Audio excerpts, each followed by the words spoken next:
In terms of conscientious, you know, I want to share that I recently, authored an article for a local Kansas City business publication, talking about how to engage consumers online. And I think kind of some of the, topics of that article hold true, when speaking to a business's perceived, integrity by consumers or, even the content that's out there online. People and hiring managers can certainly spot, a scam or shady tactics, even in body language, with a, potential job seeker and or, interviewee. So I think you want to approach your, position, especially a job or a task, as with, a business model with integrity, being upfront as to what has happened, whether that be in your search or career, and, no bait or switch tactics, trying to hide any sort of things that have happened, as well as if you have made a mistake, whether that be at a prior employer or, in your current position, how are you going to fix it and do the right thing the next time? So what are your comments on that? Yeah, well, that goes into being conscientious. I mean, we were kind of closing out number 7, which was courageous, and I was talking about being right and just. But that's a perfect segue into being conscientious, which is number 8. And I actually looked up when I Googled the definition of conscientious, it's wishing to do what is right, especially to do one's work or duty well and thoroughly. So what you're talking about is being courageous in not a bait and switch and being out there as far as what your values are. I think that's important because, my thoughts on that is that when you're going into an interview, an employer wants to know if you're going to fit in. And so I think it's entirely appropriate to let them know in a face-to-face interview what your values are. Because if you're worried about offending them or not fitting in simply because you need a paycheck, that job isn't going to last very long if you're not fitting in, if your values clash with the person that would be hiring you and ultimately become your boss. So I think that it is really important to give those values up front. But with being conscientious, really what I'm thinking of is how caring are you about doing a good job or doing a complete job? And that means in your work life, but also how you live your life in general. Is it something that shows? So, think about this. If I were to poll all of the people around you in your daily life, what score would they give you about being conscientious in your daily life, expecting the most from yourself and giving it? So we can talk about that a little later in the call and how to show that. And I think you're exactly right. Showing the values that you have and being upfront with who you are is a really big part of that in interviews, but also in your entire communication strategy. I think that you need to be upfront with who you are and define who you are in your resume, in your online communication strategy, and also in your interviews. Excellent point, Tammy. I really agree with you on that. Yeah. So then let's go to number 9. We are just kind of flying through these definitions here. Compassionate is really how I see it.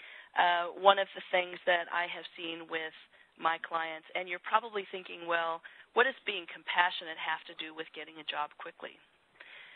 For me, I'm looking at the people that have gotten jobs quickly and really what makes up their character. And being compassionate is consistent with every single person that I've worked with that has gotten a job very, very quickly. So think to yourself, how do you display compassion? Are you super compassionate? So what do I mean by compassionate? And that is having an attitude of serving other people and doing things in an altruistic manner. It's not just about you. It can literally be about someone else having nothing to do with you. And that may not help you find a job today, but like I said, it's a consistent trait in every person that I work with that is successful in finding something quickly. And what I've found is that the more compassionate they are, the more money they make. The big leaders that make $150, $250, and like the gentleman that I just helped get a job, I guess it was end of last week at $800,000. in a total compensation package, very, very compassionate person. And going back to that word leader, I have found that people who are compassionate are good leaders, and people who are good leaders are compassionate. So for you, in just this piece of the exercise, rate yourself in compassion and how you display compassion. Not just think about it, but the actions that you take, and give yourself a 1 through 10 on that one. Mm-hmm. Yeah, I think this, compassion's a great topic, Tammy, because this makes me think of, the organizations or local job board, executive mentoring groups, job seeker groups, or nonprofit or volunteer organizations that people belong to. You may do it because you enjoy immensely doing it, but that certainly speaks to an individual's compassion. But you can also look at it as, these are also great networking opportunities, and gives you the ability to step outside your current position or in an employment situation and get back and feel good about it. Absolutely. Yeah, absolutely. And that's actually one of the things that I'll be talking about later in the call, as far as what can you do to exercise compassion.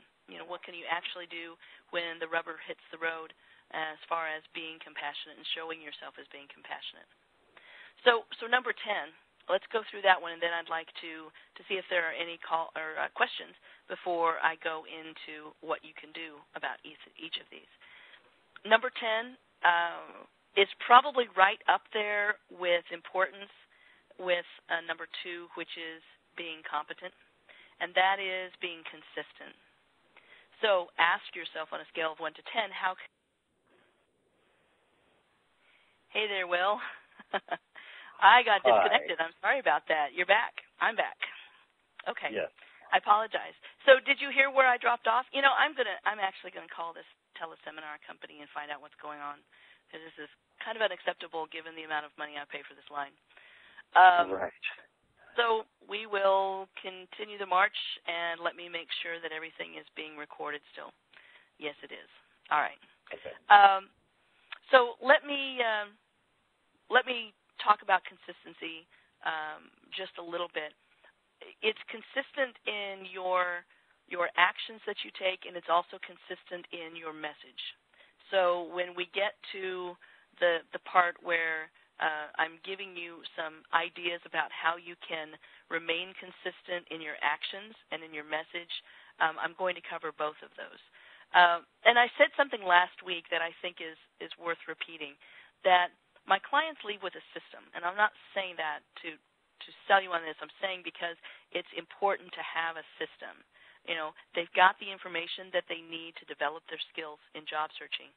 But also if they don't use those skills, if they don't use that system and they take action consistently, then they've wasted their time and they've wasted their money with me. So, I spend a good 10 weeks with each of my clients at the very least, from the time we start working on resume preparation to the end of my executive search program. But if they've got to follow through with consistent action after I let them fly and be free. So I think that it's worth repeating from last week that you really do have to have it down with what's working for you, what's not working for you. Make sure that you are doing more of what's working for you and less of what's not working. And that seems like it's really simplistic, but are you really doing it? Are you really doing more of what's working and doing less of what's not working? I think that's a great point. On that? Well, I think it's a great point, Tammy, because I find sometimes in my own business that, I will do things that I absolutely enjoy and love doing, and things that aren't very painful for me to do, and they're creative, and I can really help other clients, and then I'll tend to push off until I'm ready to deal with it. Maybe the things that are more of a challenge or more difficult. So I've really discovered that it's important to create a balance, not only as a job seeker, but also a business owner, or even in an employment position where you're doing things on a consistent basis. I know things happen, things change, but we all like to do things we're comfortable with, and it can certainly be a pattern that makes it hard to break. Yeah, exactly.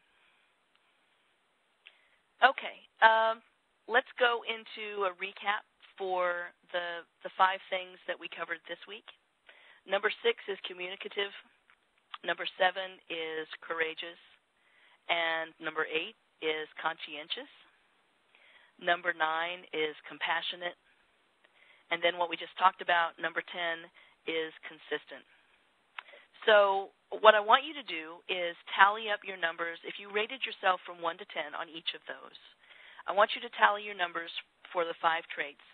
And if you don't find that your total is 30 or 35 or above out of 50, then it's pretty clear that you've got some gaps that need to be filled. So you know by looking at that piece of paper on that bottom 5 of what you need to be working on. So if you're not a 35 or above, then I do believe that you need to be more committed in those areas that are lacking. I really believe that that you will find a difference in the effects of your job search if you are doing those things. Something else that I said last week that I think is worth repeating again, that none of these traits that we're talking about are driven by the external world. So it doesn't have anything to do with the unemployment rate or what job you're seeking or your level of experience or any of the obstacles that you're overcoming in your career, like gaps of employment or age. No external factors influence the 10 traits that we covered both last week and this week. And yet for my clients that have these traits, they consistently get jobs faster, and it really doesn't matter their age, their experience, or their compensation level. Generally speaking, I work with people $80,000 to $150,000, and many times $250,000, $350,000. The people that have these traits are the ones that get the job the fastest, and that's why I wanted to share these things with you. Anything to add on that one, Will? No, I don't think so, Tammy.